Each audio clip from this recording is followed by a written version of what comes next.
Saludamos ahora a Andrea del Pilar Hernández, médica de la Universidad del Rosario, magíster en epidemiología, una de las profesionales que ha respondido a Petro en redes sociales. Bienvenida. Muchas gracias a ustedes por el espacio.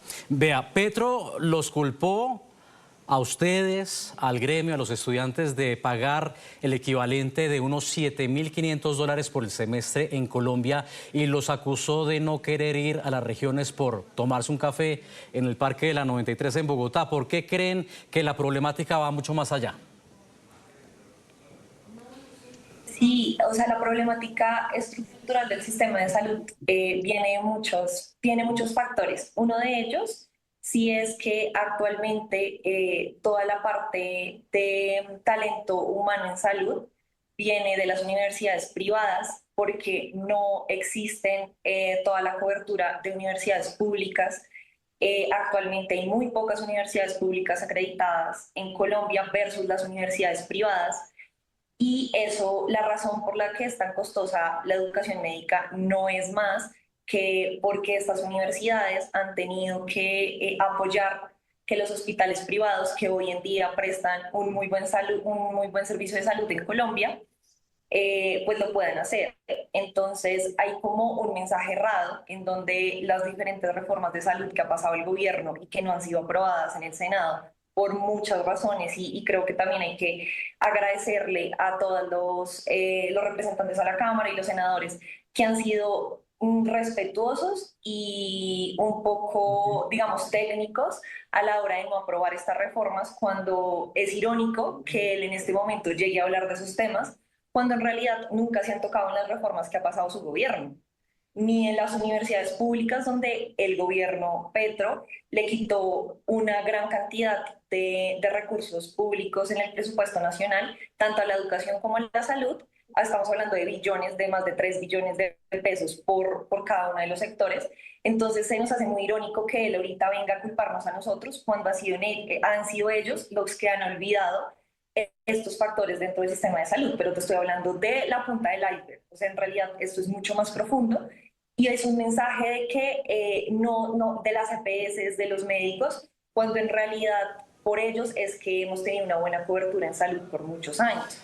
Otros factores son que la salud es un derecho, pero también necesita recursos y muchos recursos y tiene que ser sostenible.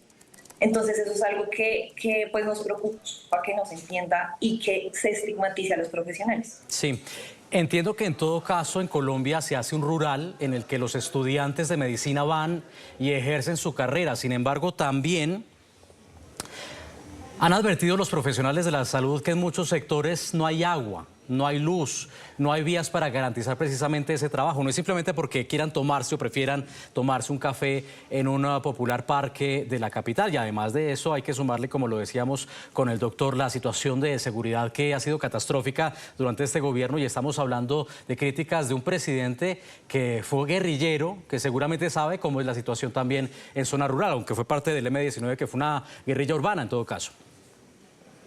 De acuerdo, de acuerdo. O sea, creo que venga de él cuando sabe un contexto y llegó a la presidencia con un discurso totalmente diferente y que ahora venga con estos discursos de odio que pues personalmente yo nunca he apoyado desde que fue senador, desde que se lanzó a la presidencia, pero sí sé que muchos médicos sí lo apoyaron porque creían que realmente venía con una visión totalmente diferente, que eso es lo que no se ha mostrado.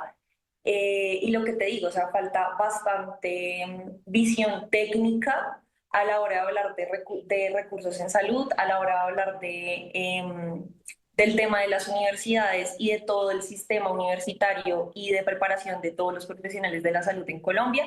Hemos tenido avances, pero esos avances han venido desde otros puntos del gobierno. Hay mucha desinformación. Ahorita se está aprobando una ley para los internos, que es antes del rural. Nosotros hacemos un año de internado que lo pagamos, pero prestamos el servicio hoy en día en todo Colombia, eso no solamente en Bogotá, aparte del rural, que eso sí ya viene con un pago, pero es un pago, me atrevería a decir, la mayoría paupérrimo para todo el esfuerzo que hacen los médicos en un área rural, donde son casi el único profesional en 80 kilómetros a la redonda. Es muchísimo esfuerzo lo que hace alguien para ir a prestar una labor por un año y lo que tú dices, todo el esfuerzo que hay detrás.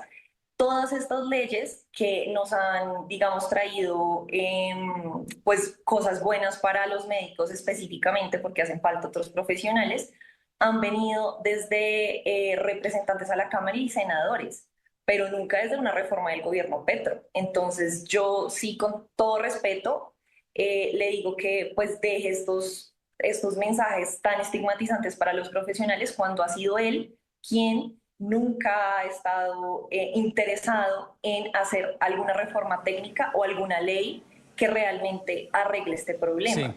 Entonces creo que con discursos de odio y más violencia no se van a arreglar las cosas. Yo quiero aprovechar precisamente la visión de la juventud y quiero puntualmente ahondar aún más en los desafíos que enfrentan ustedes, quienes van a prestar sus servicios en zonas rurales después de haber invertido en estudiar medicina. ¿Qué desafíos están enfrentando quienes salen o están terminando las universidades?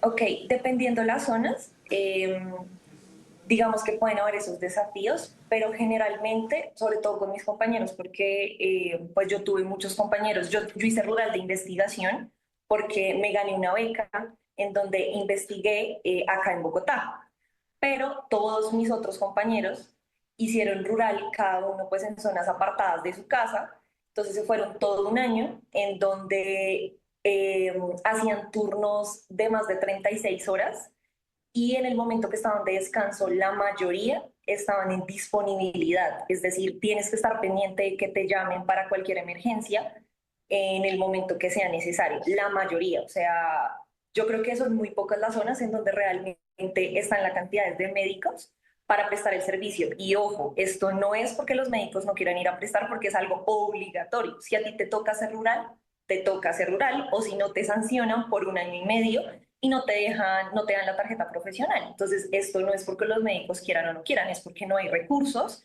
y no hay hospitales en muchas zonas del país. Entonces, ese es el principal desafío. El segundo desafío es los recursos de los que se enfrentan ellos en el momento que están en los hospitales en la ruralidad. No tienen elementos básicos como un hemograma, una radiografía, que te ayudan a tomar decisiones en emergencias. Estamos hablando en cosas de vida o muerte, no en otras patologías, digamos, que pueda trasladar al paciente. Muchos en el momento que tienen estas emergencias tienen que exponer la vida trasladando al paciente en lanchas, en ambulancias por terrenos que son peligrosos.